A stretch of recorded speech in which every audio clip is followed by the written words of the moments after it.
അസ്സലാമലൈക്കും. നൗഷാദാണ്. സ്നേഹിതന്മാരെ, എന്തൊക്കെ സുഖല്ലേ? റാത്തല്ലേ? എന്തൊക്കെ ഞാന് പിന്നെ ഈ മാസത്തിന്റെ പ്രത്യേകത എന്താ? ഇത് റബീഉൽ അവ്വൽ മാസമാണ്.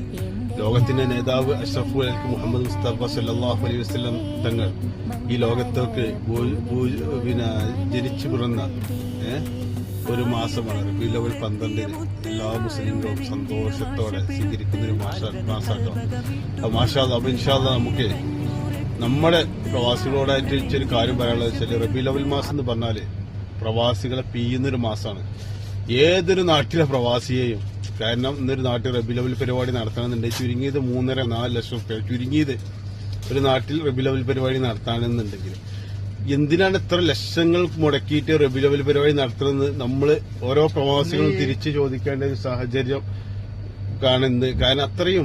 കാരണം ഏതൊരു നാട്ടിൽ എന്തൊരു പരിപാടി നടക്കണമെന്നില്ല, അത് പ്രവാസികൾ വിചാരിക്കണം, അല്ലെ? നിങ്ങൾ ചിന്തിച്ചു നോക്കി, എന്തൊരു പരിപാടി ആണെങ്കിലും, പിന്നെ മൗലൂദ്, പിന്നെ നേർച്ച ആയിക്കോട്ടെ, സ്വലാത്തായിക്കോട്ടെ, ഈ നാട്ടില് പിന്നെ വേറെ എന്തെങ്കിലും കളിയായിക്കോട്ടെ, പന്തൽ, എന്ത് പിരിവ്, 90% പിരിവിലെ ലിസ്റ്റുകൾ ഇങ്ങനെ നോക്കിയാൽ മതി. അരി എഴുതിയ ആളുകളെ, ഇറച്ചി എഴുതിയ ആളുകളെ, മറ്റുള്ള എല്ലാ ആവശ്യങ്ങൾക്കും.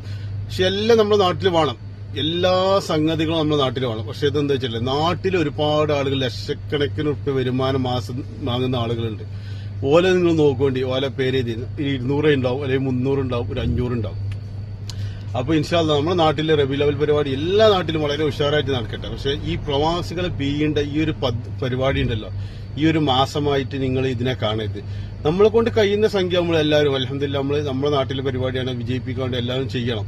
പക്ഷെ ഓവറായിട്ട് നമ്മളെ പ്രവാസികളെ മാത്രം ടാർഗറ്റ് ചെയ്ത് രീതിയിൽ ഒരു പിരിവും ഇൻഷാ അല്ലാഹ് നാട്ടിൽ നടക്കരുത്. കാരണം ഇവിടെ 1000, 1200, 1500 റുപ്യക്ക് ശമ്പളത്തിന് പണിയെടുത്തിട്ട് ഒരു സാധാരണക്കാരായ പ്രവാസി അവന്റെ മാക്സിമം അവനെ കൊണ്ട് കൈണ്ടൊക്കെ ചെയ്യും, ഒരു 500, 1000 ഒക്കെ ചെയ്യും. പക്ഷെ നിങ്ങൾ ഓവറായിട്ട് എന്താണെന്ന് വെച്ചാൽ 10 കിലോ അരി വേണം, അല്ലെങ്കിൽ 10 കിലോ ഇറച്ചി വേണം, എത്ര തോനെ അരി വെക്കണം, ബിരിയാണി തന്നെ വേണമെന്നുള്ള നിർബന്ധമൊന്നും ഇല്ലല്ലോ. നമ്മുടെ നാട്ടിലെ പരിപാടികൾക്ക് നെയ്ച്ചോറ്, തേങ്ങാച്ചോറ് വെച്ചോടി, നല്ല അടിപൊളി തേങ്ങാച്ചോറും നല്ല പൂളി എല്ലാം കൂടി കണ്ട് കറിച്ചാണ് കൊടുത്താൽ ബർക്കത്തിനല്ലേ, ഒരു മൗലൂദ് ഓതി, ചെറിയ കുട്ടികളുടെ പരിപാടിയല്ലേ, വലിയ എത്ര വാട്സിന്റെ മൈക്ക വേണം, അതൊന്നും നിർബന്ധമൊന്നുമില്ല.